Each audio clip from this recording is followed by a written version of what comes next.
Bismillahirrahmanirrahim. Assalamualaikum warahmatullahi wabarakatuh. Sebelumnya perkenalkan, nama saya Tinda Maisa Putri dengan NIM 102200107 dari kelas SMC.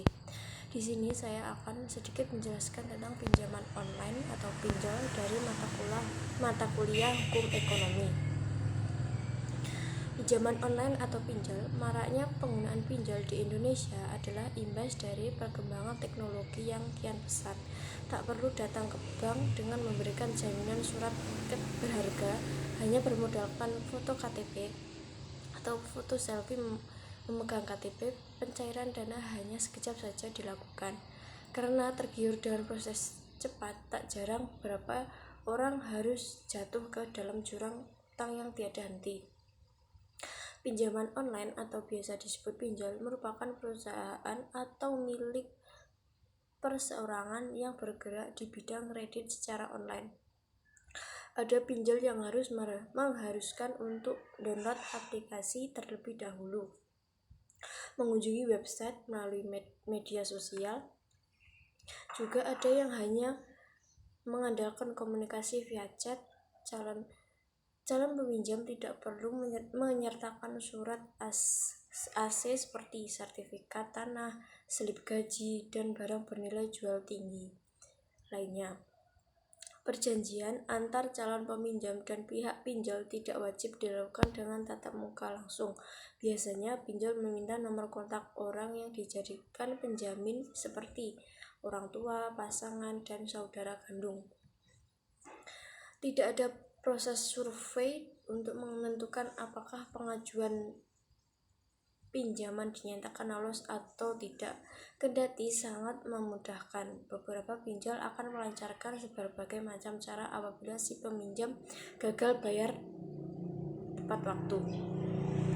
Pinjol tidak segan meneror dengan menelpon berulang kali baik kepada peminjam atau penjamin.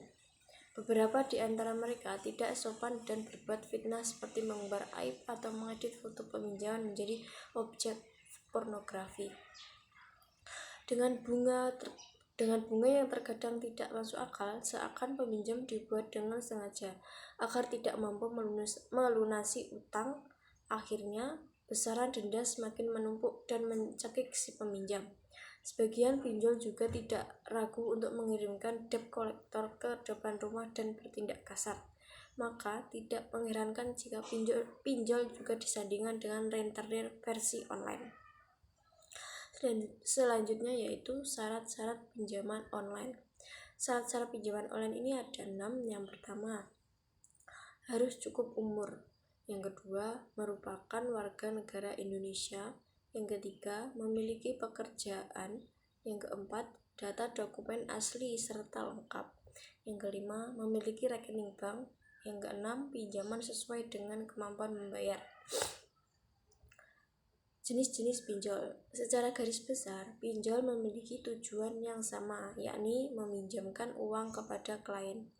Ternyata pinjol juga mempunyai beberapa jenis, diantaranya pinjol. Yang pertama, pinjol dana tunai. Yang kedua, pinjol dana usaha. Yang ketiga, pinjol cicilan tanpa kartu kredit. Yang pertama, pinjol dana tunai. Pinjol ini menawarkan pinjaman uang yang berlangsung cair ke rekening pribadi kurang lebih 24 jam. Tanpa adanya agunan, uang yang diperoleh bisa digunakan untuk segala kebutuhan sang peminjam. Besaran pinjaman berkisar antara Rp500.000 sampai Rp3.000.000. Limit yang diberikan memang tidak terlalu besar supaya peminjam dapat menyelesaikan tenor dalam jangka waktu singkat. Yang kedua yaitu pinjol dana usaha. Skala usaha tingkat UMKM-nya berjuang untuk bertahan dari banyaknya pesaing biasanya masih membutuhkan banyak modal. Alhasil, seringkali pinjol menjadi jawaban instan dari kebutuhan dana usaha. Pengusaha kecil kerap menghadapi kendala jika mengajukan pinjaman ke bank. Yang ketiga, pinjol cicilan tanpa kartu kredit.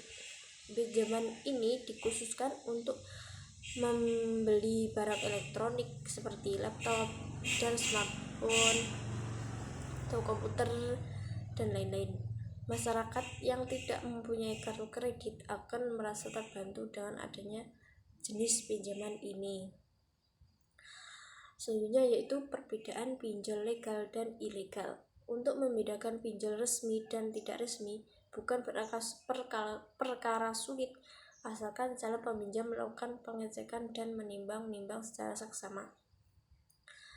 Ciri-ciri pinjol ilegal dan yang legal yang bisa diketahui diantaranya yaitu status pinjol jelas. Di sini bendera pinjol atau vintage lending legal harus berdasarkan POJK 77/POJK 01/2016.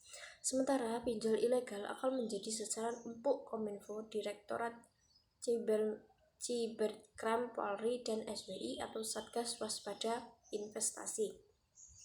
Yang kedua, diawasi OJK. Pinjol resmi sudah pasti terdaftar dan diawasi OJK atau Otoritas Jasa Keuangan. OJK tidak segan mencabut izin pinjol jika menemui pelanggaran sehingga membahayakan banyak pihak termasuk pelanggan. Yang ketiga yaitu sistem kepengurusan terstruktur.